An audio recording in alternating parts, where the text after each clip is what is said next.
Caleb Rowan was checking the section of fence that had been knocked down by the night wind when he suddenly heard frantic splashing and the sound of water beating against something. He quickly moved toward the riverbank. In the middle of the freezing cold water, a massive body was thrashing, trying to stay above the surface. But every movement was heavy and sluggish from exhaustion. Caleb barely had time to recognize that it was an unusually tall Apache woman. Her entire body was covered in bruises and torn flesh, as if she had been savagely beaten before being thrown into the river. He did not stop to think or consider the danger.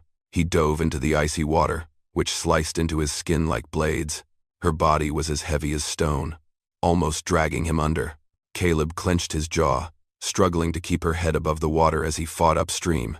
Every step feeling like mud was pulling him down. His old knee burned with sharp pain, as if it were about to snap. But he did not stop. Finally, he managed to drag her onto the riverbank.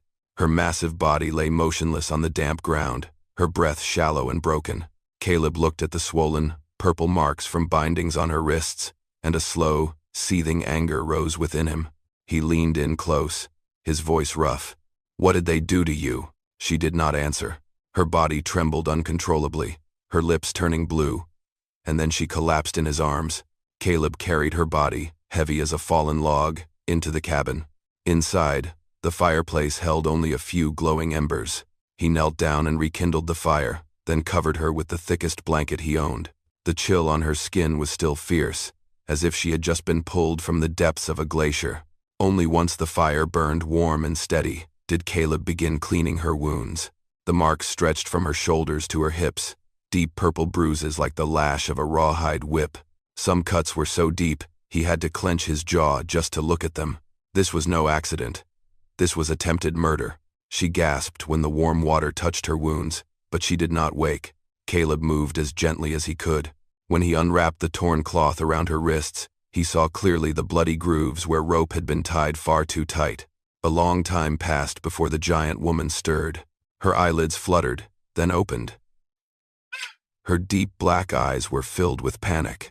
The reflexes of a warrior kicked in. She bolted upright, but pain slammed her right back down onto the mattress. Caleb reached out, then stopped himself halfway, not wanting to make her feel threatened. "You are safe now," he said softly, his voice low and steady like oak. She panted, glancing around the simple cabin, the fireplace, the scent of antiseptic. Then her eyes met his. Despite her exhaustion, they held the alertness of someone who had spent her life fighting to survive. When Caleb offered her a bowl of water, she finally found her voice. It came out rough and trembling. "They tied me up and beat me, threw me into the river, and left me to die, just because I refused to marry the man my tribe chose." The words dropped like a stone into the silence. Caleb sat down beside the bed, his fists tightening, anger smoldering in him like the coals in the hearth. "What kind of law is that?" he asked quietly. She closed her eyes, a rare tear sliding down her sun-darkened cheek. "Because I am too big, too strong. They wanted me to bear children for the man they chose. I refused. So, they punished me." Caleb looked at her for a long moment. Not with pity, but with the respect one gives someone who has endured cruelty and still survived. Then he spoke. Slow and firm, like a vow carved in wood. "Here, no one gets to make you do anything you do not want to do. Not anymore." The towering woman stared at him, eyes still filled with confusion. But for the first time, the firelight reflected something other than fear. There was the faintest flicker of hope. Maela slept deeply until noon the next day. When Caleb returned to the cabin after tending the livestock, he heard a soft sound inside, not the noise of panic, but the steady rhythm of someone tidying up. He opened the door and stopped in his tracks. The towering Apache woman was kneeling on one knee in front of the fireplace, her broad shoulders casting shadows against the wall. She was gathering splinters of wood, arranging them neatly. One of Caleb's old shirts hung on her frame, looking almost comical, buttons pulled slightly across her chest, the sleeves only reaching halfway down her strong forearms. Caleb cleared his throat to signal his return. Maela flinched slightly, but she no longer shrank back like the night before. She simply turned and looked at him with calmer eyes, a kind of quiet, rarely found in those who have survived so much. I wanted to do something, she said, her voice still hoarse but steadier now. Caleb nodded. You do not have to do anything. Mayla bent down and picked up an old skillet. But I want to. Her presence in the small cabin seemed to shift the air. It no longer felt empty. It felt lived in, warm.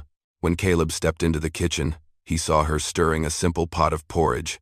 Her large arm moved with strength, but her hand stirred with surprising gentleness. You should not be on your feet too long, your wounds. I have had worse, she replied, with a faint smile. I do not go down easy. Caleb smiled back, something he rarely did. After lunch, she stepped out onto the porch, gazing across the wide open field. The wind blew through her thick black hair, pushing it to one side, revealing the marks on her neck where the rope had bruised her. You live out here alone? Mila asked. Yeah. No wife? No children? Caleb shook his head, offering no explanation. He had no wish to touch the memories he had buried.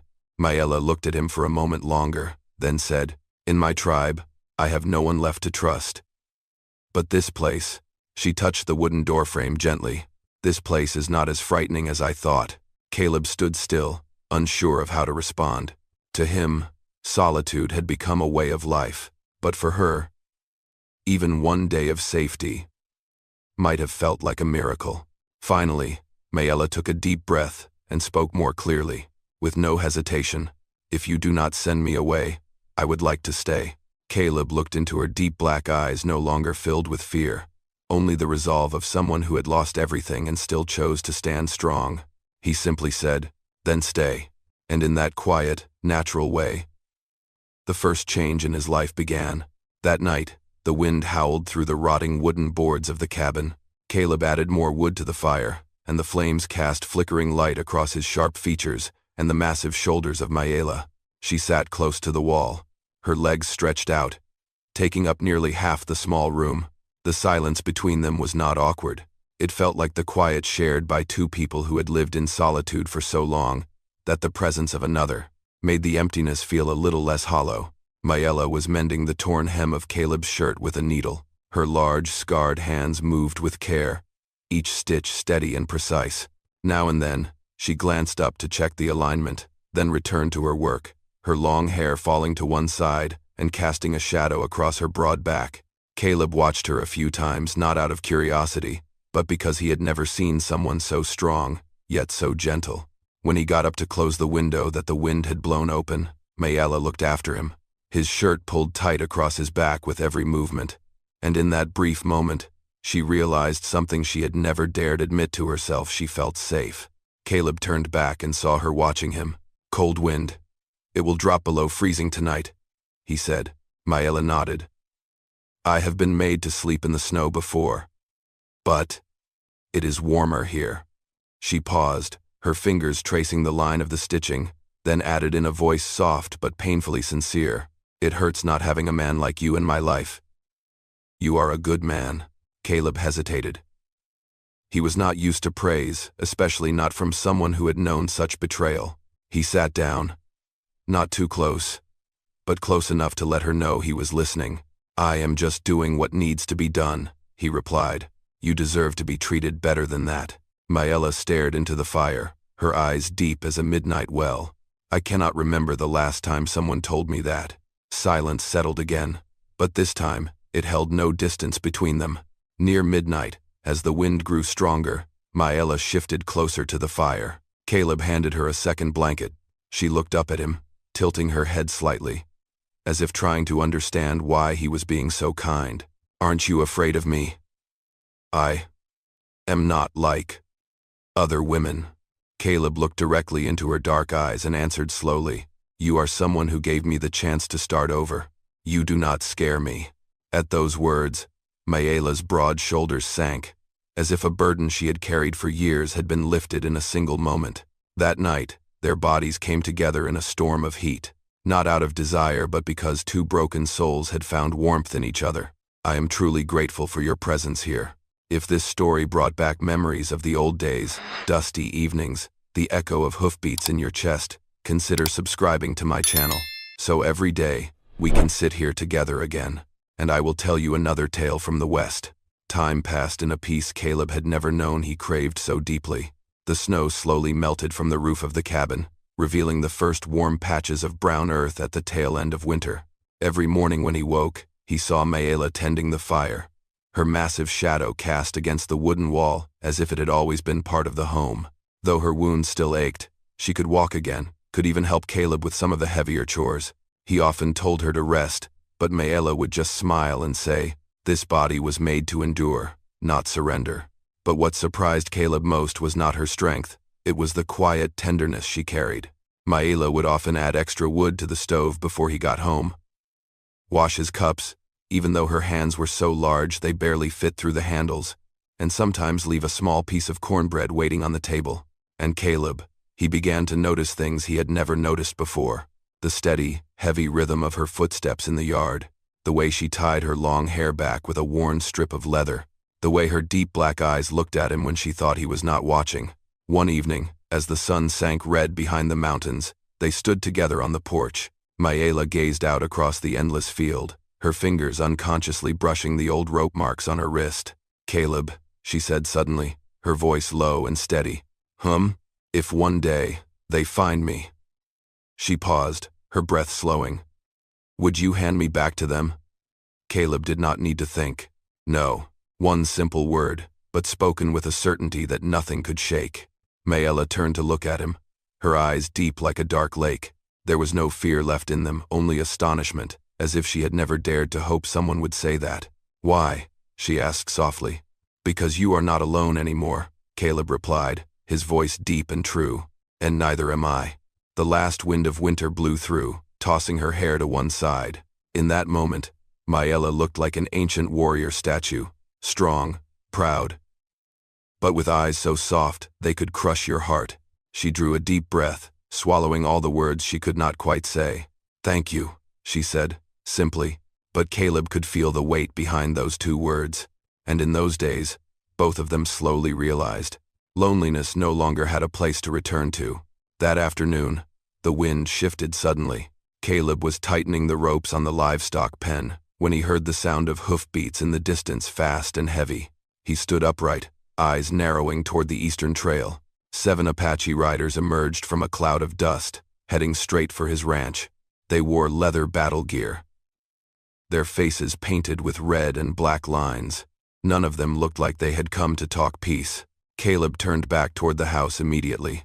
Mayela was already on her feet, breathing hard, eyes wide with alarm. Her wounds had healed, but the memories had not. They are here for me, she said softly. I knew they would come. Stay behind me. Caleb replied, his voice low and firm, so steady it made even Mayela pause. When the 7 riders stopped at the doorstep, Caleb stepped outside, unarmed but standing tall. The one in front, a warrior with a thunderbolt tattoo across his face, spoke in rough English. You, white man, you are hiding a criminal from our tribe. Caleb did not move. She has committed no crime. She refused a marriage, defied the chosen one. By the law of the tribe, she must return for judgment. The warrior pointed his spear toward the door. Hand her over. Mayela stepped out, standing behind Caleb, though she was nearly a full head taller. Her eyes were red, from fear and shame. Caleb, do not. They will kill you. But Caleb did not move. He spoke clearly, every word solid as wooden posts driven deep into the earth. She is not going anywhere. The warriors paused. For a moment, even the wind fell still. Caleb continued, louder now, stronger. She is my wife. No one has the right to take her. Mayela choked, her large hand covering her mouth. Tears spilled over not from fear, but from the shock of being claimed, defended. For the first time in her life, the lead warrior growled. You dare claim one cast out by her own tribe? Caleb answered without hesitation. I do. I protect her. And she stays here. There was a long silence. Then, from behind the riders, an older man stepped forward, Chief Kokis. His eyes on Mayela held no anger, only finality. He spoke slowly. Mayela, from this day on, you are exiled from the tribe. We hold no claim over you anymore. Mayela dropped to her knees, her broad shoulders trembling. Cochise turned away and raised his hand. The 7 riders pulled their reins and rode off, like a storm beginning to break. When the dust finally settled, Caleb turned and placed a hand on Maila's shoulder. She wrapped her arms around him and broke into sobs, and in that moment, in the middle of the wide open field, they belonged to each other in a way no tribe could ever define. The final winter eventually passed, leaving behind streaks of lingering snow on the roof and the water, softened earth. The spring breeze carried the scent of fresh soil, damp and raw, like a quiet signal that something was beginning to change out there on the open plain. And on a calm morning, Maila placed her hand on her belly, a simple gesture, but enough to make Caleb stop splitting wood. She looked at him, those deep black eyes shining with something different, a quiet certainty, rare for her. "Caleb," she called, her voice hoarse but warm in a new way. He stepped closer. Maila took his calloused hand and placed it gently over her belly. In that moment, Caleb understood. He stood still, heart pounding like hoofbeats on hard ground, a tiny life beginning to form inside this giant Apache woman. Maila looked up at him. "If it is a boy, you will teach him to farm, right?" Caleb let out a soft laugh, a sound that had nearly vanished from his life years ago. "Yes, and if it is a girl, she will ride better than both of us." Maila rested her forehead against his chest, her breath warm against his skin. "I never thought I would get this chance," she whispered. "The tribe wanted me to have children for someone they chose, but no one ever let me choose what I wanted." Caleb wrapped his arms around her, feeling her immense strength melt into his hold. "Now you get to choose," he said. "And this child.com from that choice." In the days that followed, the little cabin seemed brighter. Maila moved more slowly, more carefully. But she was not weaker. In fact, she looked stronger in a way that was hard to explain, like an ancient tree after the storm. Its roots sunk deeper into the earth.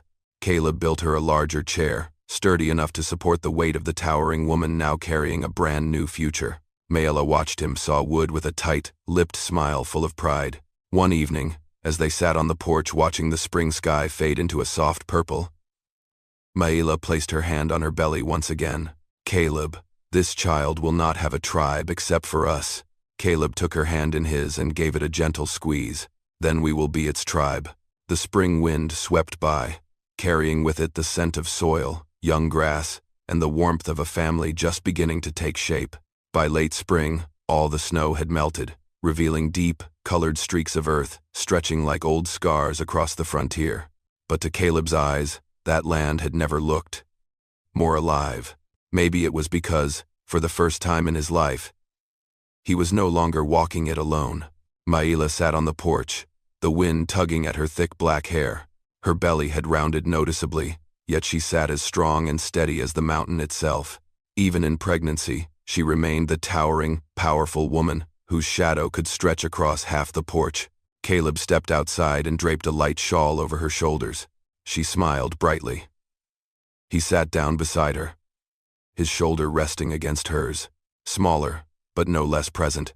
After a long moment, Maila finally spoke. "Caleb, the tribe cast me out. I have no name among them, no land, no home." Caleb looked over at her, his voice deep and calm. "You have me. And this land, to me, that is enough." Maila lowered her gaze, her long lashes hiding the wave of emotion rising within her. "I used to believe I was nothing more than a tool to the tribe, chosen to bear children, not to choose how to live." She turned to him, placing her hand over his chest, where his heart beat steadily. "But here, I chose. Not because of law, not because of duty, but because I wanted to." Caleb gently squeezed her hand. "And I lived half my life with nothing but dirt and silence. You brought something I never dared dream of." The spring wind picked up, carrying the scent of fresh grass and the sound of thawed streams flowing again. Maila looked into his eyes, her voice clear and certain like a vow spoken in complete freedom. "I do not want to belong to any law anymore. I choose you." Caleb replied without hesitation, as if the answer had always lived inside him. "And I choose you." No ceremony needed, no tribal blessing, no witness, no approval, just two souls who had been left behind. Now, standing together under the soft blue sky of late spring, finding freedom in one another. Mayla leaned her head on Caleb's shoulder, her voice as light as the breeze. This child will grow up knowing its parents chose each other not because they had to, but because they wanted to. Caleb placed his hand over her belly, where a quiet heartbeat pulsed with life. And it will know it was born of two strong people, and loved freely. The sun dipped behind the hills, casting golden light over two silhouettes, one large, one small, but with hearts beating as one. Out on the wind-swept frontier, they did not need to belong anywhere else. They only needed to belong to each other. Dear friend, good people do not need to prove they are right. They simply do what is right, even when no one sees, even when the world might punish them for it. Kindness does not shout, but it is strong enough to pull someone from a freezing river, steady enough to stand between one woman and an entire tribe. Kind people may not change the world, but they change someone's world, and sometimes that is the greatest miracle of all. It means the world to have you here. I truly hope peace and happiness always find you. I love you, my dear listeners of Wild West Storytelling. Let me know what this story meant to you. Leave a comment below. Type the number 3 if you enjoyed this story. And do not forget to subscribe for more gripping tales from the Wild West.